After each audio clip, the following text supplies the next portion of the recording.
আমরা পূর্বের ক্লাসে ধারাবাহিকতা এখন নিউটনীয় বলবিদ্যা অংশে ভরবেগের সংরক্ষণ সূত্র নিয়ে আমরা কথা বলছি।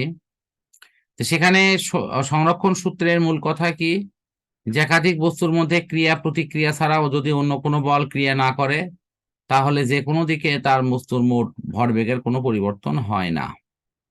আমরা এখানে দেখতে পাচ্ছি যে কিউ এবং পি দুইটি বস্তু যথাক্রমে ইউ টু এবং হলো ইউ1 বেগ নিয়ে তারা একই সরল রেখা বরাবর একই দিকে চলছে।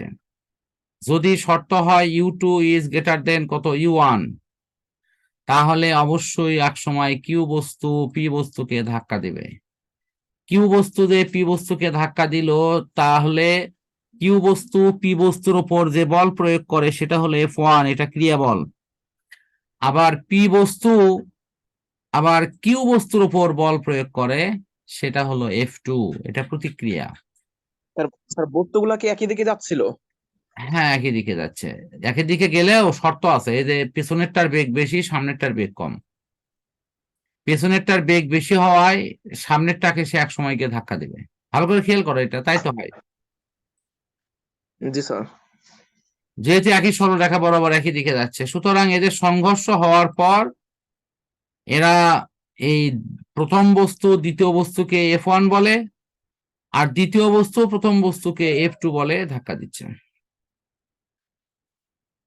তারপর এটি যথারীতি V2 এবং হলো V1 বেগ নিয়ে এরা সামনের দিকে এগিয়ে যাচ্ছে। এই মোটামুটি এখানকার বিষয়। এখন নিউটনের তৃতীয় সূত্র, সেটা অনুসারে আমরা কি লিখতে পারি, যে ক্রিয়া সমান হলো প্রতিক্রিয়া, কিন্তু প্রতিক্রিয়া পরস্পরের বিপরীত দিক, সে কারণের জন্য এখানে কি চিহ্ন আছে, মাইনাস চিহ্ন আছে,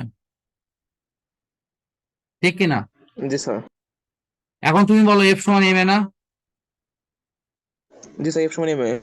এফ সমান এম এ, তাহলে এখানে যদি আমি এফ সমান এম এটা লিখি, ধরো এই দুই ধরনের মানে দুই অপশনে, এটা আমি বোর্ডেই লিখে দিচ্ছি, এখানে ছবি থাক। তো তাহলে একটা হলো ধরো M1 A1, আর একটা হলো মাইনাস কি M2 A2, ঠিক কিনা? তো এখন যদি আমরা মান বসাই, M1টা আলাদা থাকলো, এটা বসালাম V1 মাইনাস U1 বাই হলো কত T। T1। হ্যাঁ, T1 হয়, কিন্তু আমি দেখাচ্ছি এটা T1ই ধরো, মাইনাস হলো কত M2 ইন্টু হয় হলো তোমার V2 minus V2 minus minus U2। U2 by কত T2 না? জি স্যার, T2। এখানে যদি আমরা এভাবে লিখতে দেখি যে সংঘর্ষের সময় যে ক্রিয়া প্রতিক্রিয়া সেটা একই সময় ঘটে, তাহলে T1 সমান T2 সমান, যদি T হয়, তাহলে আমরা এখানে কি পাবো,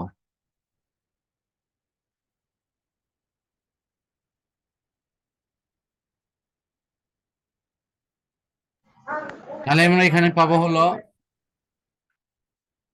এইটি, এই যে এটি যদি টি বসে দাও তাহলে এটা কি কাটে যাবে না? ভালো করে দেখো তো, যদি এই দুই পক্ষে যদি T1 T2 সমান হয় তাহলে কি দুই পক্ষ থেকে এটা কাটা যাবে কিনা বলো? জি স্যার, কাটবে। আচ্ছা, তাহলে এখন এইটা উপরে গুণ করো মানে খালি। এটা স্যার গুণ করলেও হবে, আবার মানে এটা আসলে গুণ করা হয়েছে তাই না স্যার, টিটা উভয় পক্ষে? না, এটা ধরো উভয় পক্ষে টি দ্বারা গুণ করলেও কাটে দেবে, একই জিনিস। মানে এটা থিম হলো এরকম, ধরো A/2 সমান হলো B/2, তার নিয়ম আছে যে এই একই জিনিস কাটা যায়। তখন কি হয়, তখন আমরা A2 আর A2 কি করতে পারি, কাটে দিতে পারি। কাটে দিলে তখন আমরা লিখতে পারি A সমান B। বুঝেছো কি? এই জি স্যার, থিম বুঝতে ব্যবহার পারছি। করা হচ্ছে। ঠিক আছে, জি স্যার। আশা করি বুঝছো এটুকু। জি স্যার, বুঝতে পারছি। আচ্ছা, এখন গুণ করা হোক। এটি গুণ করলে কি হয় বলো? M1 V1 M1 minus V1 minus M1 E1।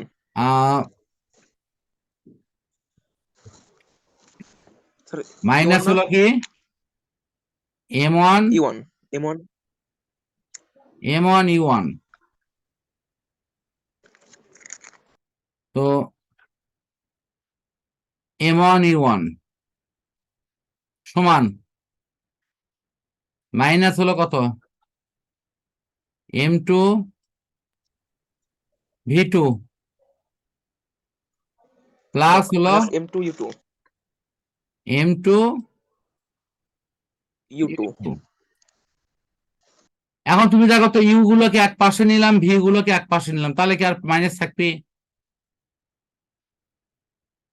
না স্যার, তাহলে আর থাকবে না। এটা ঠিক তাই করা হচ্ছে।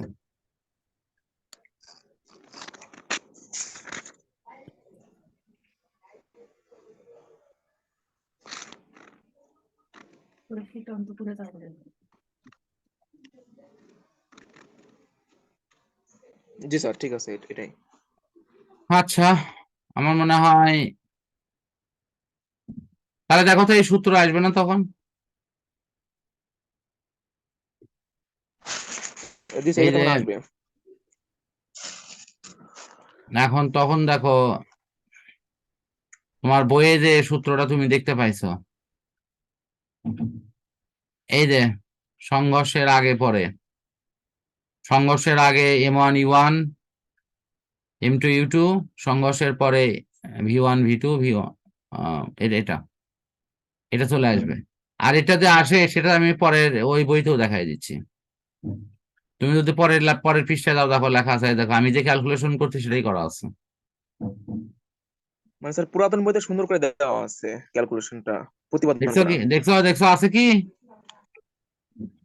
তারপরে নিচের জি লাইনে স্যার। কিন্তু ওদের দেখো একবারে তোমাকে ক্লিয়ার ধারণাটা দেওয়া হয়েছে যে এটা কি বলা হচ্ছে। এই যে এই লাইনটা দেখো।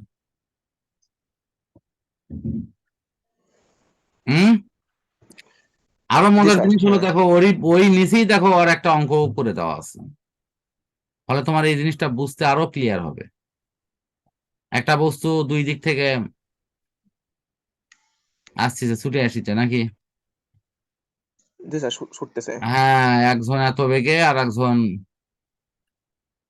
তো এই যে দুইজন দুই রকম বেগ নিয়ে আসছে, তাহলে দ্বিতীয় বস্তুর বেগ কি মাইনাস হবে না? দেখো তো, এই যে মাইনাস আছে এখানে দ্বিতীয় বস্তুর বেগ। জি স্যার, মাইনাস আছে। ফলে এখানে রেজাল্ট দেখো, এই যে বিয়োগ হওয়ার পর এই যে রেজাল্ট কিভাবে আসলো, এই যে তো মিলিত বস্তু ধনাত্মক হয়েছে, সুতরাং মিলিত বস্তু তখন প্রথম বস্তু যেদিকে যাচ্ছে সেদিকে যাবে। আর যদি ওই ভির মান ঋণাত্মক হয়, তাহলে এই যে এখানে যে কথা আছে তার উল্টাটা হবে, যে মিলিত বস্তুর বেগ হয়তো ঋণাত্মক হলো, তাহলে সেক্ষেত্রে প্রথম বস্তু যেদিকে যাচ্ছিল মিলিত বস্তু তার বিপরীত দিকে যাবে, প্রথম বস্তুর বিপরীত দিকে যাবে। আর যদি তুমি আর এক ভাবে বিবরণ দাও যে দ্বিতীয় বস্তুর দিকে যাবে, সেটাও হবে। বুঝতে পারছো কি? জি স্যার, বিবরণ দিলেই দুটোই হলো, সমান। বিবরণ তুমি যেভাবে দিবে সেভাবে ইয়েটা মিলবে। আহ ঠিক আছে, আমার মনে হয় আমরা এখন একটু ওই ওই ইয়েতে দেখি। এখানে তুমি যেটা দেখতে পাচ্ছ, এটা হলো যে একমাত্রিক সংঘর্ষ, এই সংঘর্ষটা দু রকম হয়। একটা হয় স্থিতিস্থাপক আর একটা হয় অস্থিতিস্থাপক। যদি অস্থিতিস্থাপক সংঘর্ষ হয়, তাহলে তার ক্ষেত্রে ভরবেগের সংরক্ষণ সূত্র সমর্থন করবে। তোমার এখন মনে হতে পারে যে স্যার, অস্থিতিস্থাপক সংঘর্ষটা কি আসলে? মানে স্থিতিস্থাপক এবং অস্থিতিস্থাপক উভয় ক্ষেত্রেই ভরবেগের সংরক্ষণ সূত্রকে সমর্থন করে। এই ভরবেগের নিত্যতা সূত্র বা ভরবেগের সংরক্ষণশীলতার সূত্র এটা হলো সংঘর্ষের পূর্বে মোট ভরবেগ এবং সংঘর্ষের পরে মোট ভরবেগ সমান হয়। কি বললাম বলো তো? সংঘর্ষের পূর্বে মোট ভরবেগ আর সংঘর্ষের পরে মোট ভরবেগ সমান হয়। সংঘর্ষের পূর্বে ভরবেগ এবং সংঘর্ষের পরে ভরবেগ সমান হয়। হ্যাঁ, এবং তুমি দেখো তো তোমার বইয়ে তো এটাই লেখা আছে, ভালো করে দেখো তুমি। তুমি যদি এখানে খেয়াল করো তোমার নতুন যে বই সে বইয়ে এটাই লেখা আছে, সংঘর্ষের পূর্বে, আগে মানে পূর্বে, আর জি সংঘর্ষের স্যার, দেওয়া পরে। আছে যে কথা যেহেতু বুঝছো কি? বাইরে থেকে এটা কোনো এটা যখন প্রবলেম। সমান হবে, এই যে পরের দুই লাইনে দেখো নাকি খেয়াল করে কি বলা আছে, এই দুই লাইনে দেখো তো।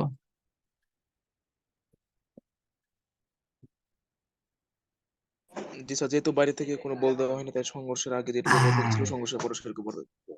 মানে বইয়ে জি আছে স্যার, তথ্য, কিন্তু ওই যে বললাম খুবই এলোমেলো করে, প্রতিপাদন করে দেওয়া নাই, কোনো ব্যাখ্যা নাই। ব্যাখ্যা নাই।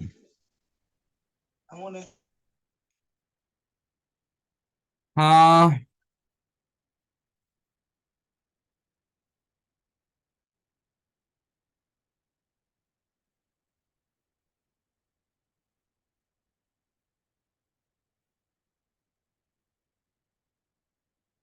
এখন দেখো এই যে নিচে যে সূত্রটা লেখা আছে, এটা হলো গতিশক্তির সংরক্ষণশীলতার সূত্র। এই গতিশক্তি সংরক্ষণশীলতার সূত্র এটা আসলে কি? এটা সংঘর্ষের পূর্বে মোট গতিশক্তি এবং সংঘর্ষের পরে মোট গতিশক্তি সমান হয়। এই যে সংঘর্ষের পূর্বে মোট গতিশক্তি এবং সংঘর্ষের পরে মোট গতিশক্তি সমান হয়।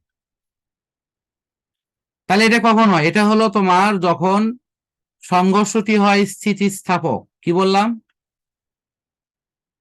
সংঘর্ষটি যদি হয় স্থিতিস্থাপক। স্থিতিস্থাপক, তাহলে কিন্তু এটি সম্ভব। আর এটারই তুমি প্রমাণ চাচ্ছ, এই প্রমাণটা এখানে করে দেওয়া আছে। এই যে এখানে বলা হয়েছে যে যদি স্থিতিস্থাপক সংঘর্ষ হয় তাহলে আমরা কিন্তু এই যে শব্দটা দেখো, স্থিতিস্থাপক সংঘর্ষের ফলে আমরা কিন্তু এই থিমটা পাবো। এই দেখেন, বুঝিস? জি স্যার। এখান থেকে তোমার ক্যালকুলেশন করে এই যে দেখো, এইটা সমান এটা যেহেতু হয়, সেখান থেকে হাফ হাফকে কাটে দিয়ে এইটা লেখা যায়। সেখান থেকে তুমি দেখো এটা এ স্কোয়ার মাইনাস বি স্কোয়ারের সূত্র না? সেখান থেকে এ প্লাস বি ইন্টু এ জি মাইনাস স্যার, ওই বি, বুঝতে পারলাম। এটিও দেখো এ স্কোয়ার মাইনাস বি স্কোয়ারের সূত্র, এটিও দেখো এ মাইনাস বি ইন্টু এ প্লাস বি ইন্টু এ মাইনাস বি, হয় কি না? জি স্যার, হয়। আচ্ছা। তো যেহেতু হয় তুমি বলতেছো, তাহলে আমরা অপর পৃষ্ঠায় গিয়ে দেখি।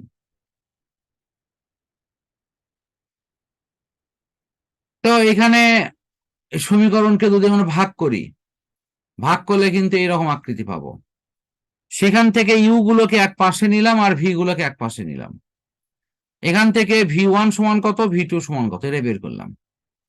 বের করে ওই যে আগে যে সমীকরণ নির্ণয় করছি সেই সমীকরণে যদি এরকম মান বসাই, তাহলে মানের ক্যালকুলেশন থেকে আমরা অনায়াসে এটা লিখতে পারি।